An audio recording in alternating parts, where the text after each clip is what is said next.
Isa pong napakagandang araw ang ating pagbati sa lahat ng ating mga kamag-aral, lalo't higit sa ating series Restoration Movement 201, Stone Campbell Movement.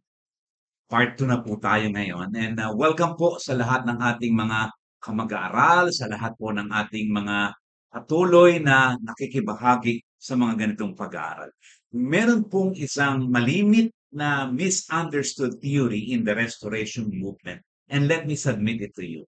Ang sabi po ay ganito: throughout the history of the church, there has remained an institutional witness true to the pattern of Christianity revealed in the New Testament.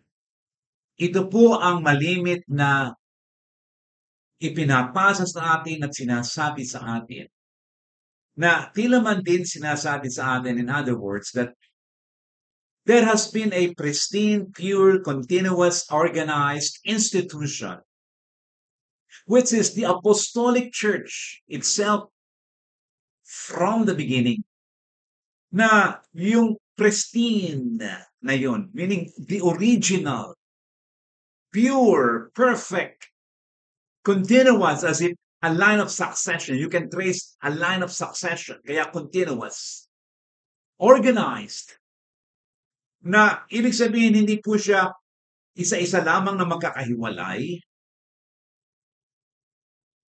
And it is an institution. It is an association. It is a group that meets regularly. Kaya institution. At ang tingin nila ay mayroong ganito, which is the Apostolic Church from the beginning to the present.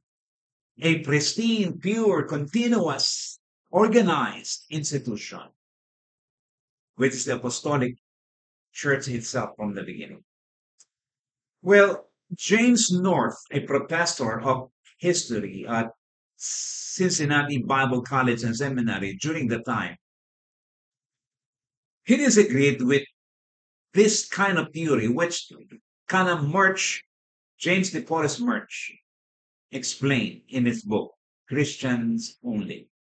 North said that this is a misunderstanding that needs to be clarified. Na tila man din dapat itong liwanagin sapagkat hindi naman totoong marahil na ganito ang deskripsyon na dapat nating ilarawan. Para po sa kaalaman lamang ng ilan sa atin, some information that we need to understand about this is that James DePorres Murch, sa kanyang aklat na sinulat, Christians Only, by profession po, he was a journalist. By profession. Actually, he became an editor of the Christian Standard, which most of us are familiar with. Pero si James North, mga kamag-aral, he earned a degree in church history from the University of Chicago. Meron po siyang PhD in church history from a well-respected university. And so by profession, one is a church historian and the other one is a journalist, which is pareho po silang professional, magkaiba lang po sila ng area of studies. And so James North disagreed with James DePorres Murch.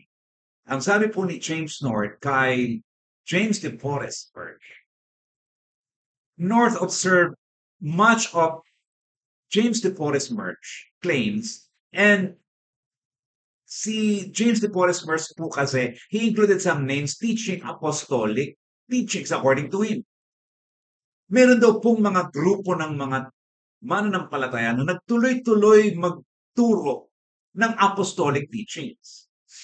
And so he cited some of these groups sa kanya pong aklat, page 11. At ito po ang ilang kanyang binanggit sa kanyang aklat. Na nagpatuloy daw po, mga grupo na nagpatuloy through the centuries ng apostolic teaching. And so he mentioned the Priscillian noong AD 386. He also mentioned in his book, the Paulicians, from 7th to 12th century. He also mentioned the Bogomils from 10th to 11th century and the Albigenses from 11th to 14th century. Now, ayon po, and sadly, according to James North, most, if not all, na binanggit po ni James de Forest Merch sa kanyang aklat sa page 11, they were advancing Gnosticism. They were advancing dualism, which is a heresy because it teaches that matter is evil, spirit is good, which is a wrong theology. At ito nga po ang sinulat ni Apostol Pablo sa Aklat ng Kolosas. Kung makikita po ninyo sa Aklat ng Kolosas at inyong pag-aaral ng Aklat ng Kolosas, basically, si Apostle Paul po ay he was trying to correct the church sa Colossus na itong kanilang paniniwala na ito, that matter is evil, spirit is good, is not a biblical, is not a correct, not an orthodox view. So the point James North was saying, how can James de Forest Merch say there was a continuous, pristine, original, pure, and organized institution that was opposed, but was opposed to the New Testament teaching? Paano niya mare-reconcile na nagpatuloy ang isang pure, organized institution na faithful daw sa New Testament teaching while in fact opposing exactly the New Testament teachings? Ang itatanong natin ngayon ay ito, bakit naman kaya isinama ni James de Forest Merch ang mga grupong nabanggit natin bilang bahagi ng pristine institution na nagpatuloy ng apostolic teachings? At ito po ang ating palagay kung bakit niya inilagay at isinama ang mga grupong ito. This is coming perhaps from the idea that those who oppose or reject the established church possess a correct view or an orthodox view of the scripture. Sino man, at marahil ito nga po ang teorya, at marahil ito po ang ating minsang pinaniniwalaan na sino mang lumalaban sa malaki at establisadong iglesia o simbahan, kapag siya'y lumaban doon o tumanggi sa katuruan noon, ang isang tao na tumatanggi o grupo na tumatanggi dito sa mga established church na ito, dito sa established church na ito, ay nagtuturo ng tama, which is not always the case. Hindi po lagi tama. Hindi ko mo humiwalay sa established church at nagturo sa kanyang sarili na di umano ay ayon sa Biblia ay tama na. At marahil po ang dahilan, sapagkat humiwalay, tama sila. Marahil yung po ang dahilan. Pero ito po ang sabi ni James North. It is necessary to emphasize that there are true Christians. Naniniwala po siya that there are true Christians, but not necessarily an organized entity. Hindi sila sama-sama at magkakakilala. They are true Christians despite being a part of the Catholic or the established church during that time. So, ito po yung sinasabi niya na merong Kristiyano, mga Kristiyano, grupo ng mga Kristiyano, pero hindi sila organized entity na para bang masusundan mo ang kanilang na isasali nila, na ipapasa nila ang apostolic teaching. Kundi, ito'y nasa isang established church.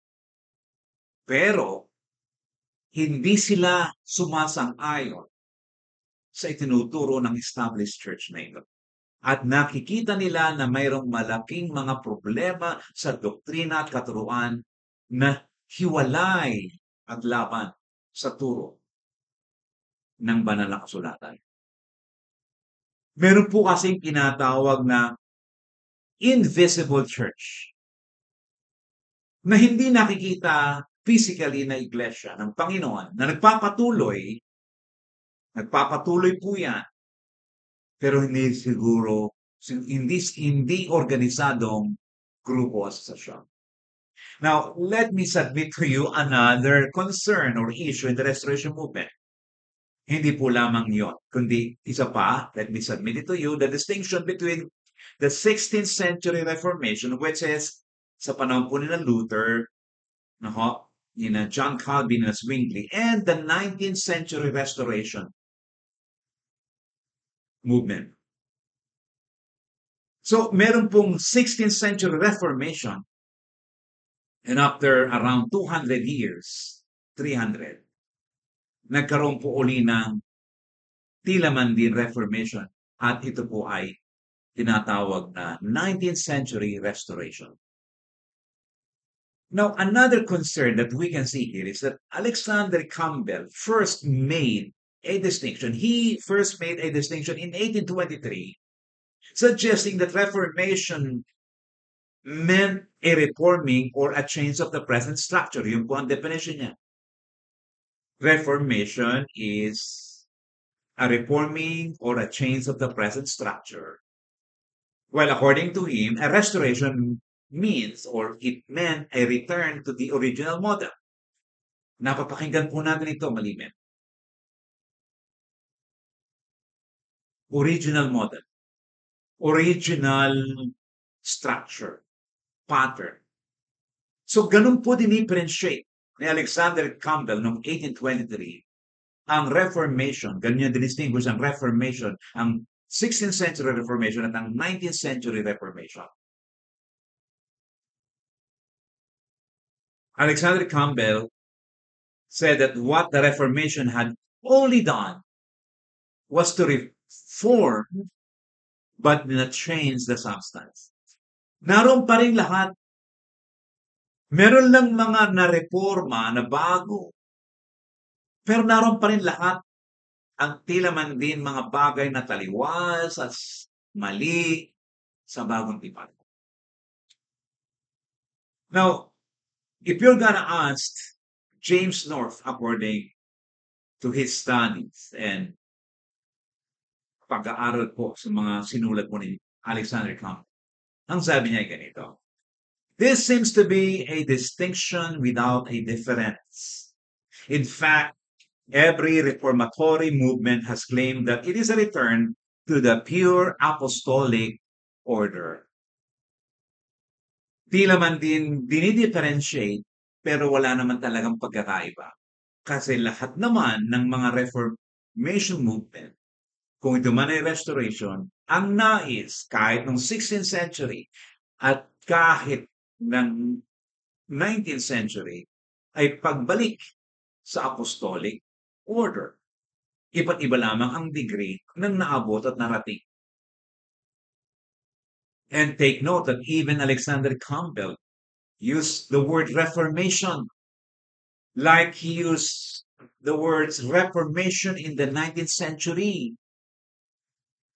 But perhaps, kaya lang po niya ginamit ito, he was using that Reformation in the 19th century, which is yung grupo nga po nila, simply to contrast with the Reformation of the 16th century. Para lang maiba at maipakita ang pagkakaiba ng reforma sa iglesia noong 16th century at ang reforma sa 19th century. Kaya ito din po ang dahilan kung bakit ilan sa mga leaders ng Restoration Movement and writers of the Restoration Movement, ginamit po nila ang mga ganitong salita. Reformation, kagaya ni James Hardy Garrison, he used the term the Reformation of the 19th century, 1901. Si M. Davis, he used the Restoration Movement of the 19th century, noong 1913. Now, let me tell you that there is, however, one thing that is unique distinct from the Reformation kaysa kaysa Restoration.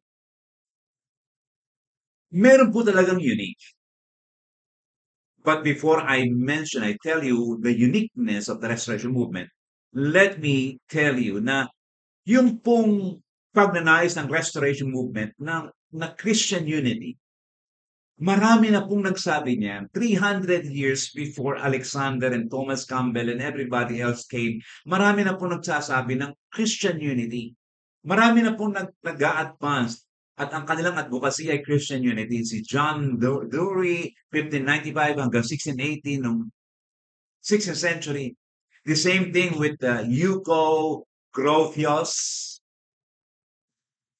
The same po, they encourage Christian unity. But hindi nila binigyan ng emphasis yung authority of the Bible as the base of Christian unity. Even the Puritans became known in particular for restoring the apostolic form of government. Yung klase ng pamamahala sa iglesia. Yun ay sinikap ng ibalik yung apostolic pattern, kagaya ng mga Puritans. Pero hindi naman po sila naging concern sa unity. Ito po ang uniqueness ng Restoration Movement. Kung noong Reformation pa lamang, 15th century, 16th century, may nagsusulong na ng Christian unity alone, pero walang biblical authority. At may nagsusulong ng biblical authority pero hindi isinasama ang Christian unity. Ito po ang unique sa Restoration Movement. It is a combination of two driving concerns, dalawa. The concern for the union of all Christians and the concern for biblical authority as the basis of church unity. Yun po ang unique. Marahil nga po ay walang pagkakaiba. Ang dalawa, ang Reformation of the 16th century at Restoration of the 19th century or Reformation the 19th century. Kasi pareho lamang naman sila ng nais maabot at ma-achieve. Pero malaking pagkakaiba ng Reformation sa 16th century at Reformation sa 19th century ay yung pagsamahin ng 19th century ng Restoration Movement ang unity through the Scripture na wala sa 16th century.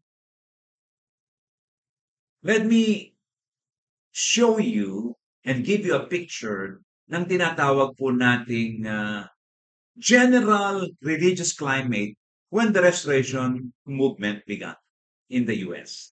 In the 1800s, Calvinism went up to its peak, which is 85%.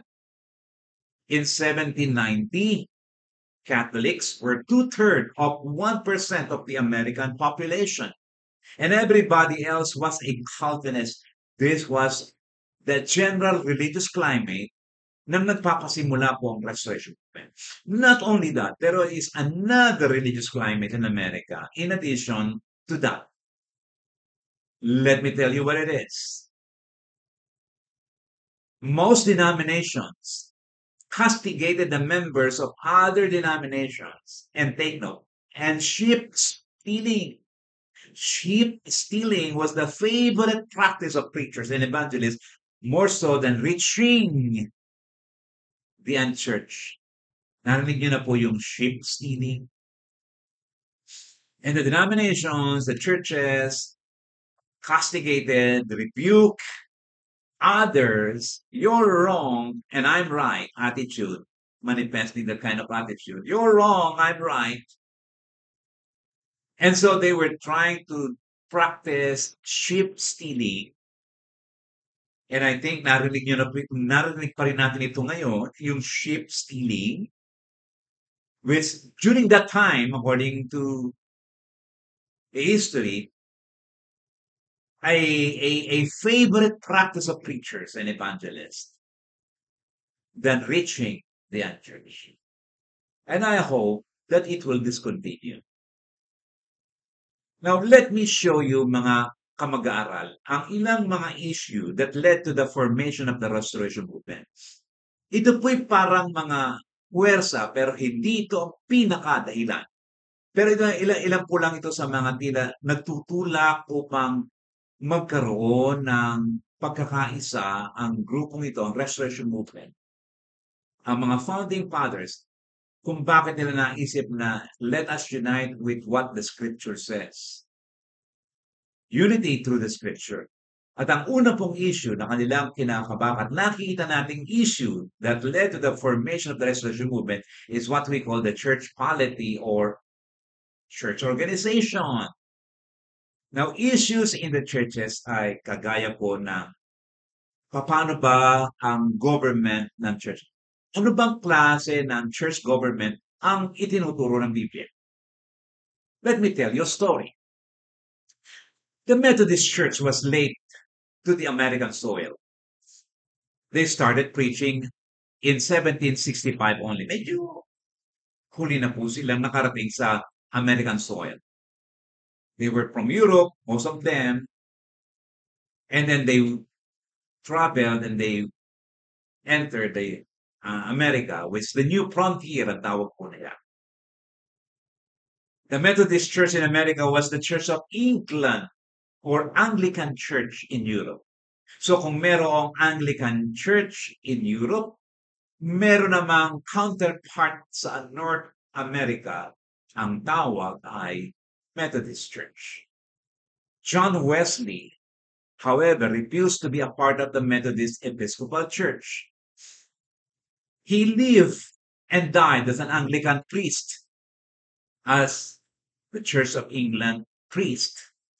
But in 1794 in America, nung siya po'y naroon na, Wesley gave his blessing and approval of breaking away from the Anglican Church or from the Church of England because of two things. The political one and the social two differences between North America and England. Hindi na po makontextualize sa Amerika ang pananampalataya ng Anglican Church. Kaya kinailangan na humiwalay ang Amerika because of two factors, the political and social differences ng Amerika at ng England. And here comes the name Francis Asbury. He started the Methodist Episcopal Church in America where he became a superintendent. Narinig niyo na salitang superintendent.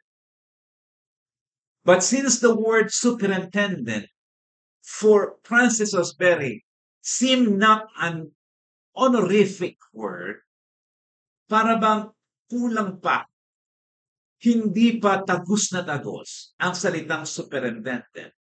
After a while, he changed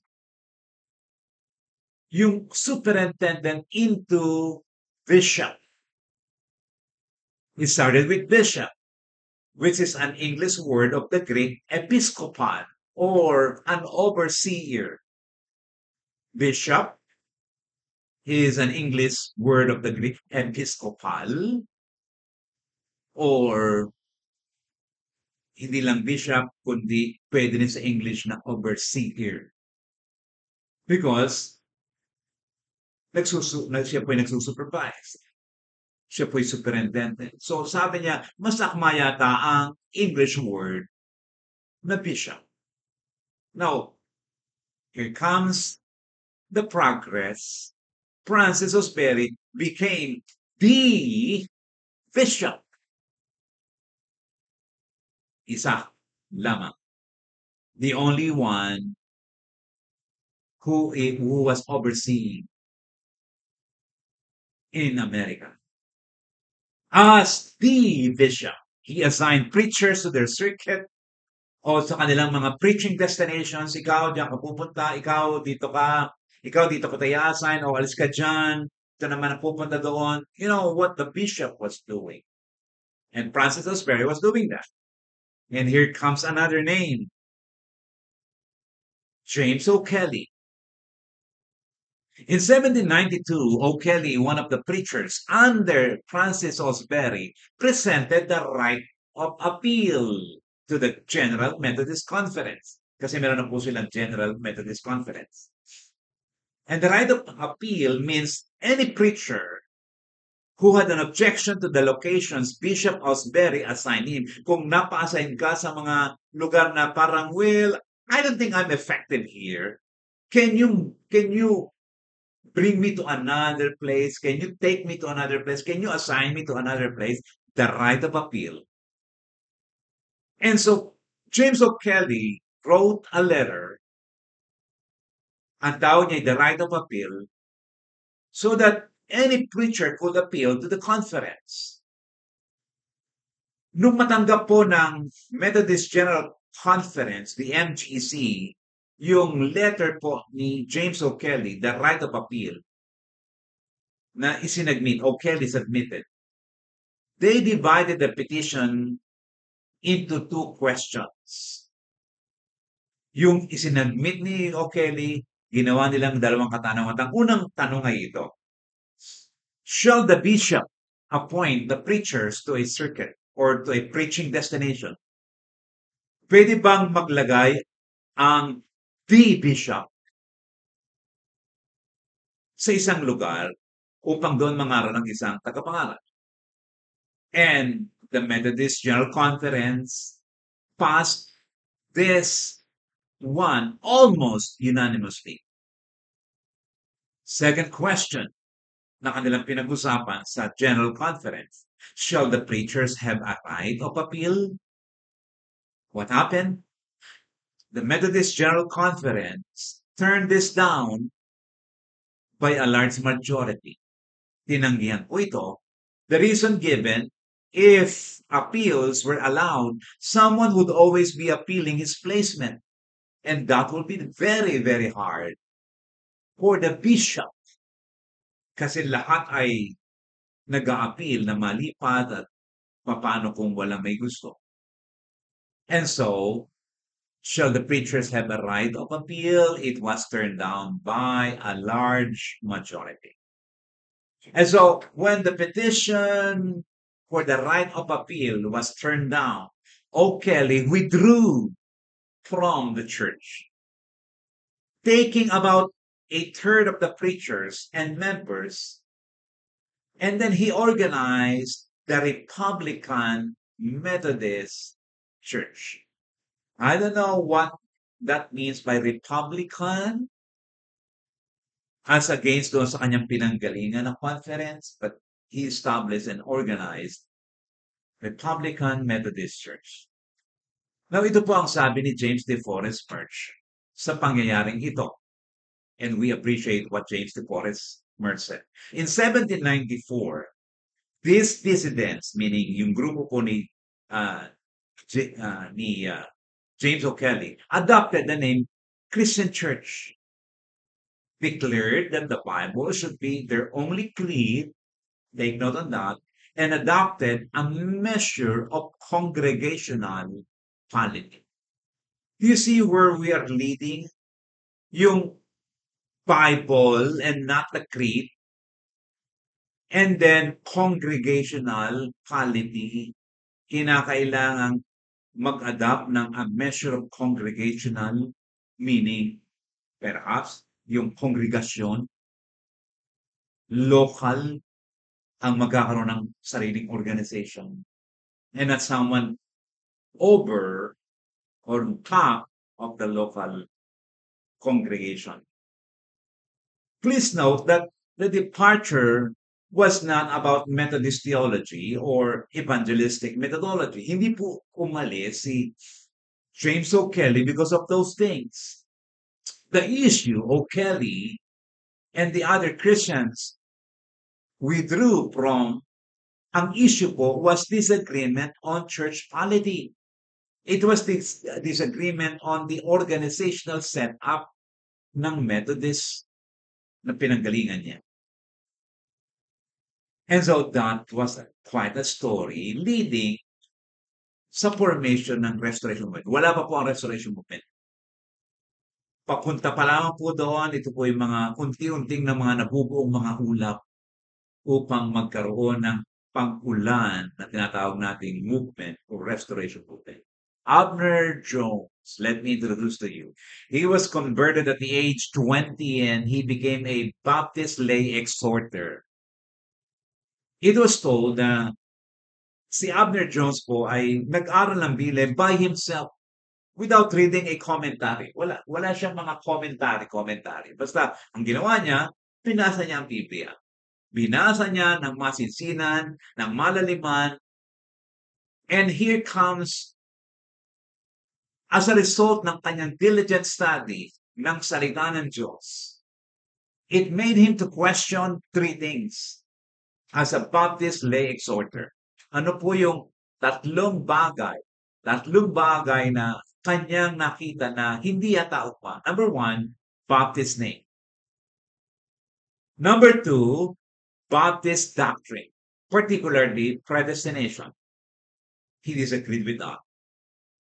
And number three, Baptist church polity. Here comes again the congregational form of government. Tila man din hindi niya nagustuhan yung polity of associations. Yung organizations above on top of the local congregations. Alam niyo si Abner Jones naniniwala that a local church should have complete autonomy. Sa kanyang nasaksihan, sa kanyang pag-aaral ng salita ng Diyos, ay nakita niya na, well, looks like that the New Testament is advocating advancing a local church, that a local church should have a complete autonomy. Now, let me tell you this, mga kamag-aaral, pakiusap lang po.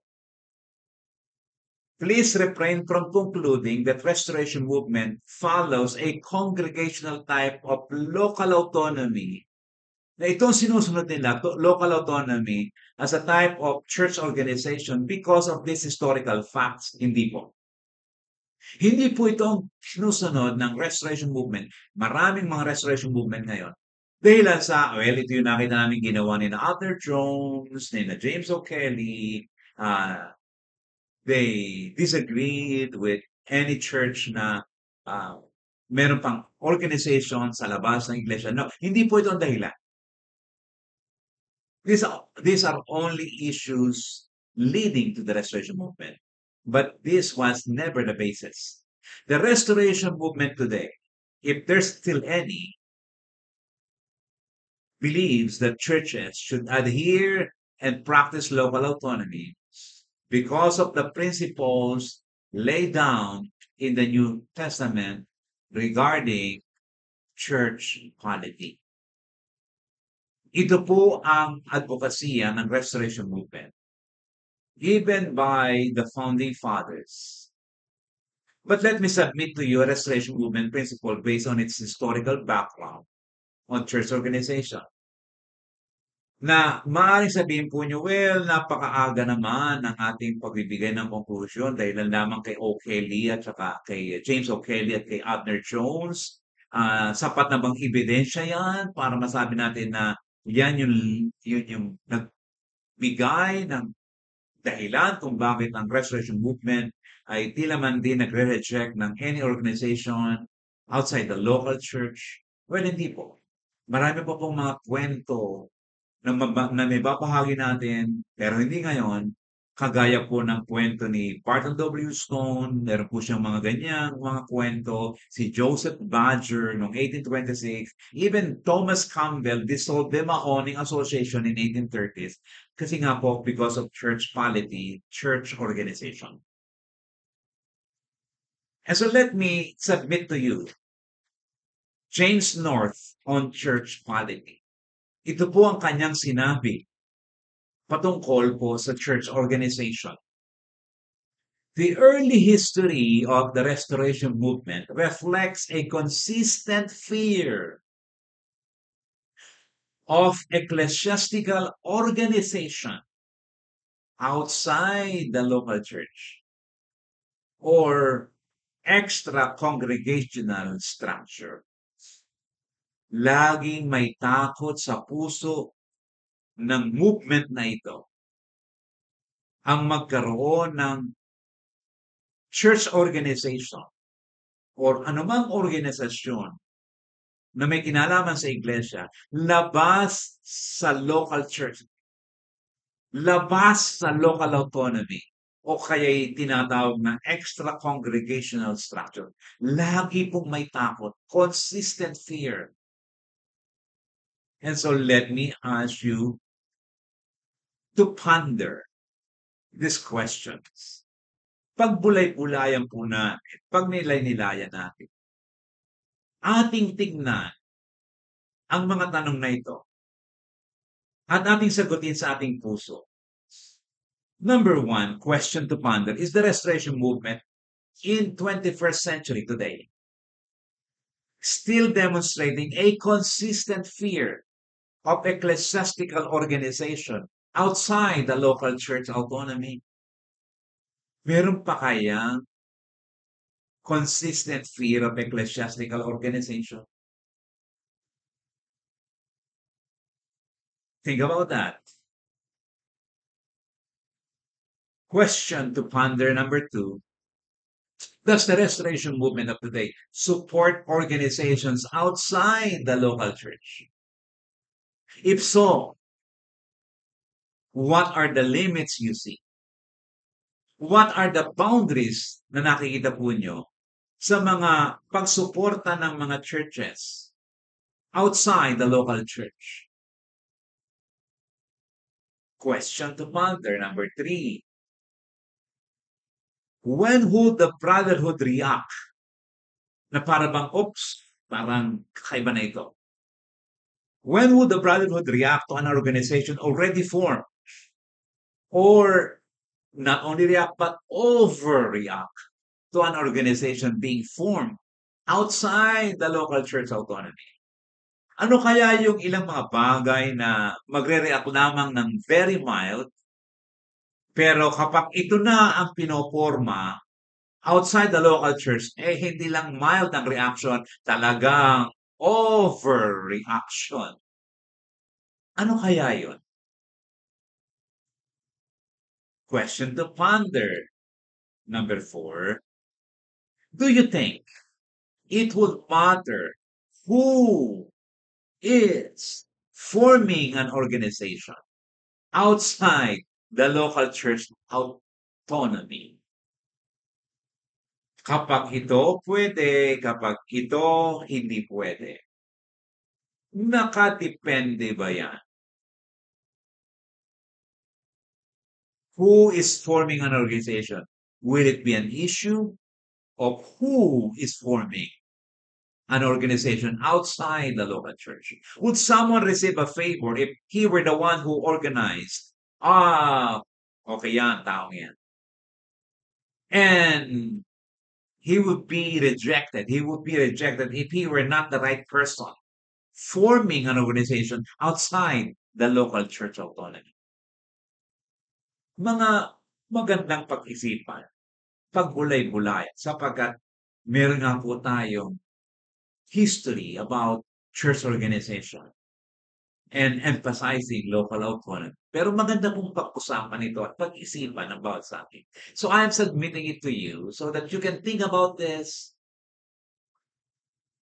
But allow me to make some comments. And let me tell you, mga kamag-aaral, it is always interesting and even a bit of suspense on how the church polity, church organization functions among the Restoration Movement churches.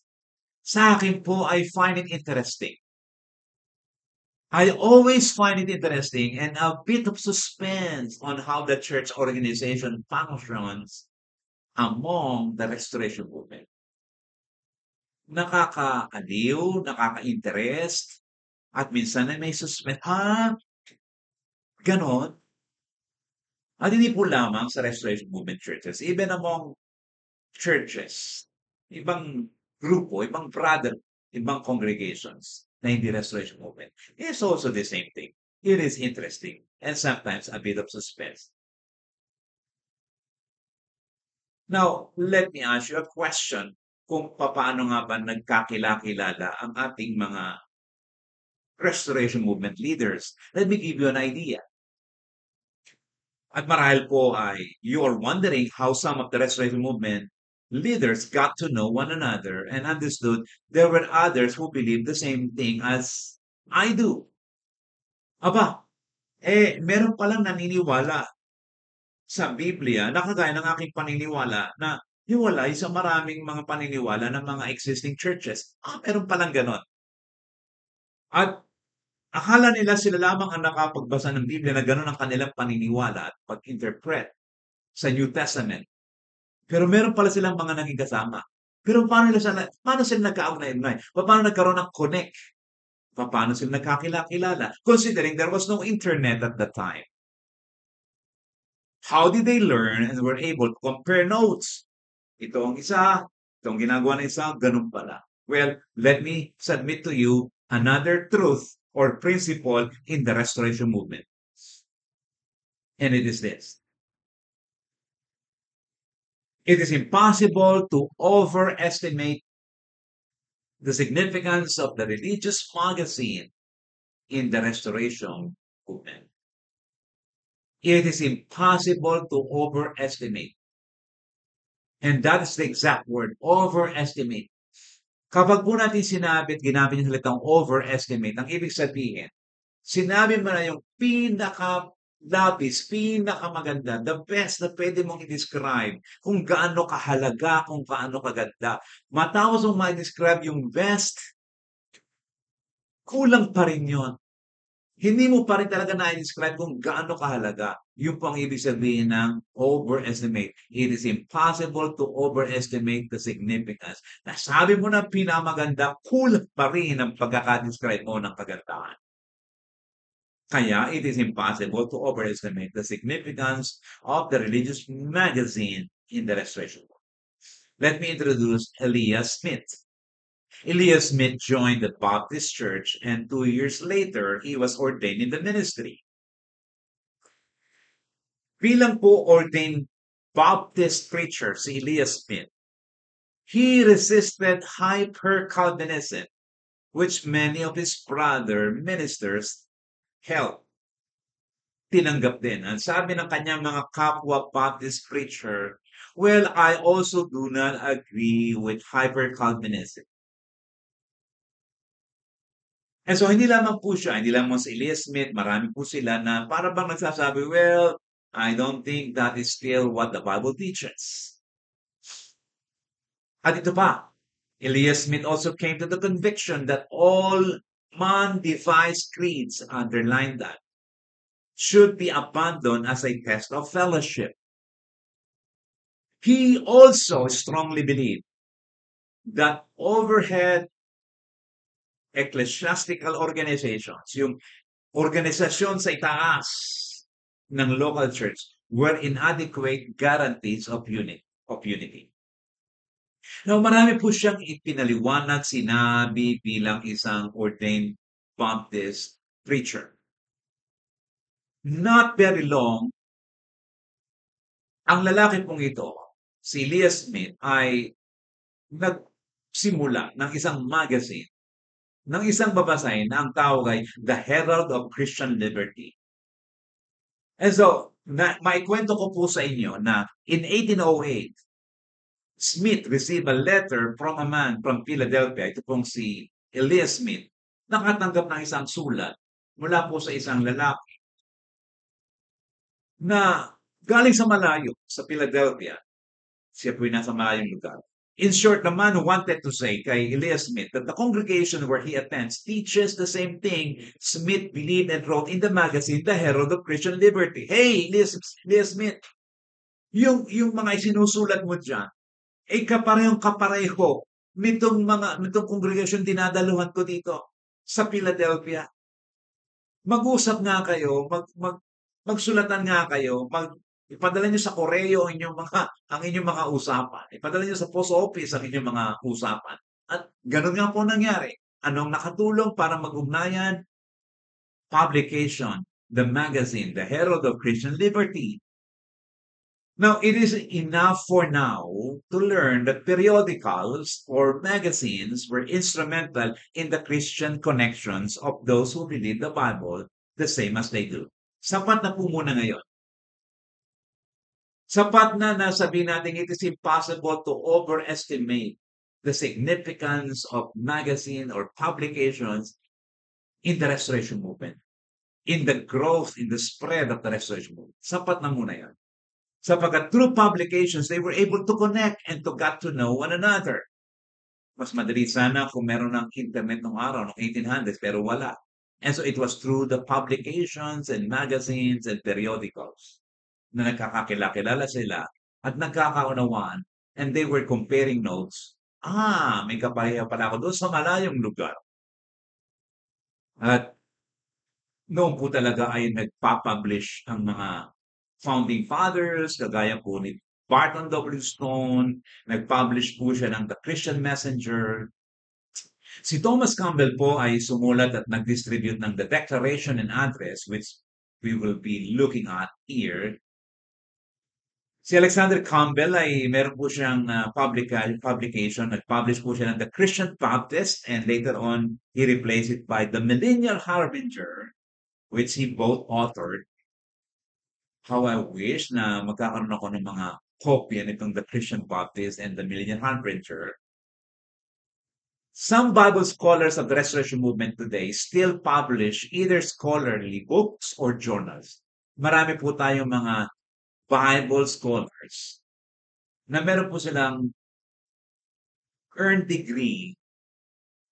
Meron po sila nasa doctoral level, PhD level, Doctor of Ministry level. Mostly, nagpapublish po sila ng mga books.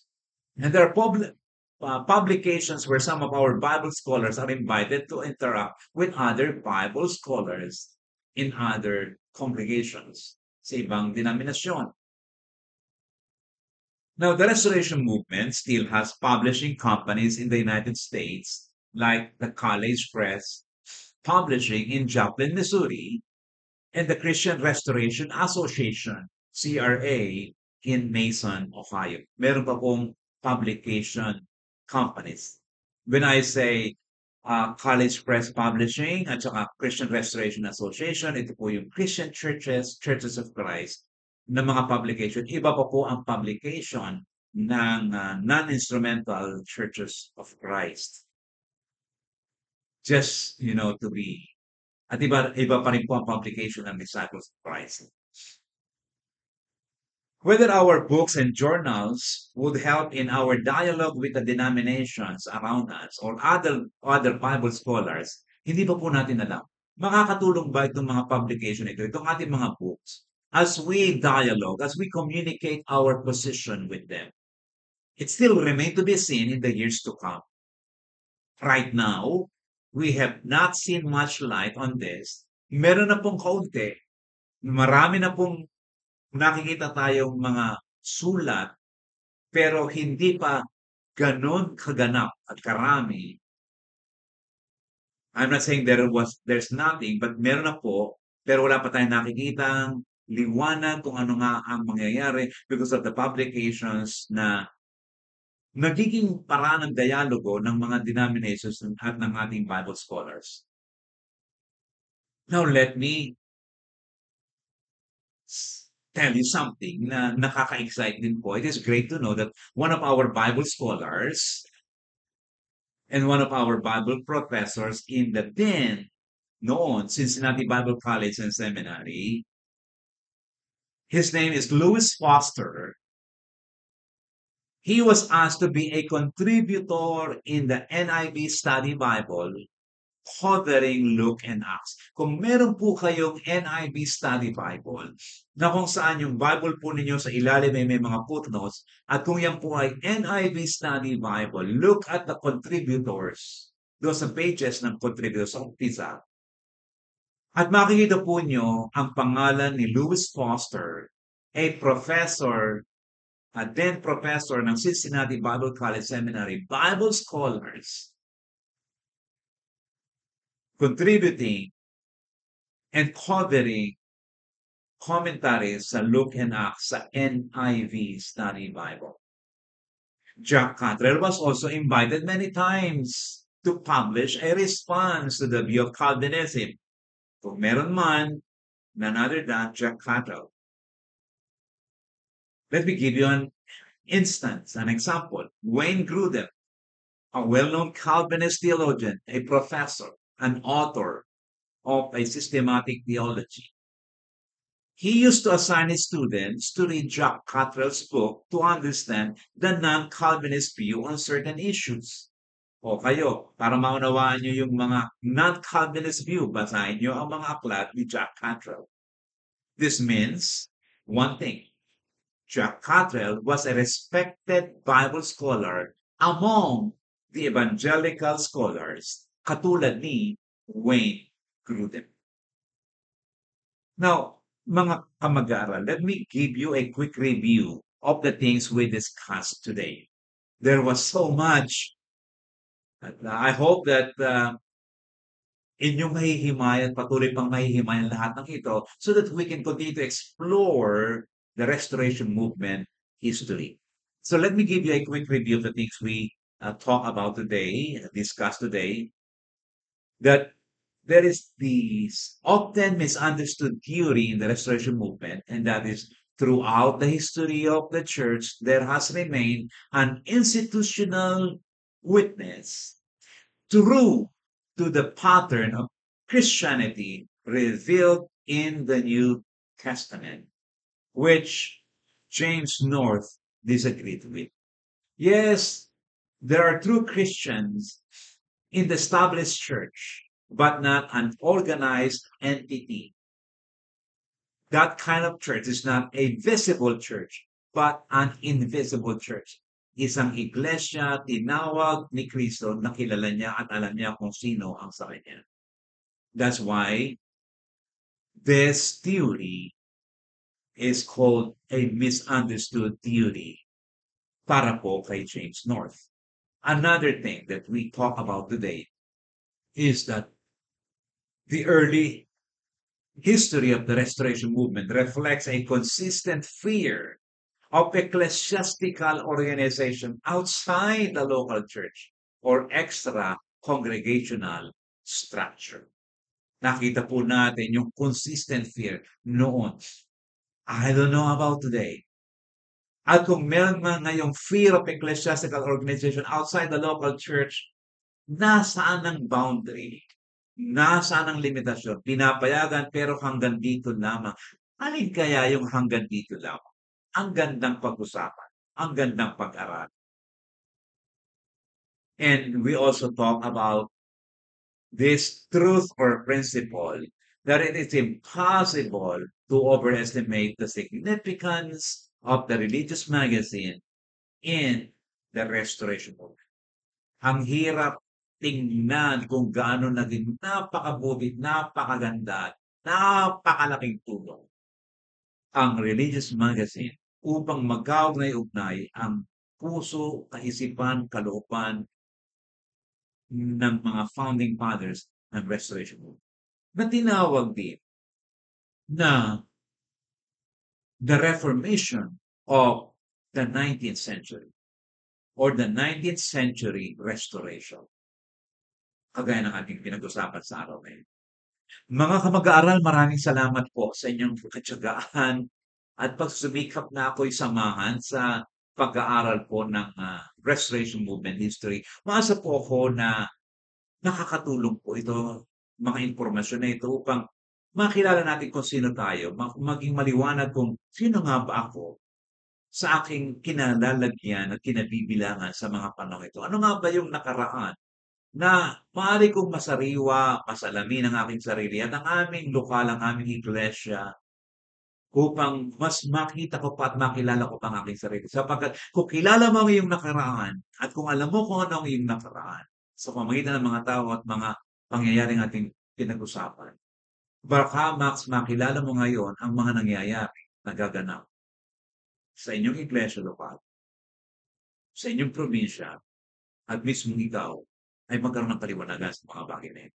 Maraming salamat po sa lahat ng ating mga kamag-aral ating patuloy na ibinibigay ang ating papuri sa Diyos, and please continue to subscribe sa ating pong YouTube channel sapagkat posible po na hindi na niyo makita sa mga susunod na mga panahon ang ating Facebook videos na ito. So, subscribe to YouTube channel po ng Jonathan Orellasa, parenthesis, Maniwala. Salamat po sa Maniwala team na patuloy na tumutulong upang magkaroon po tayo ng ganitong mga platform at mai-broadcast, maipakita at mapanood ng maraming mga tao ang ganito pong mga pag-aaral.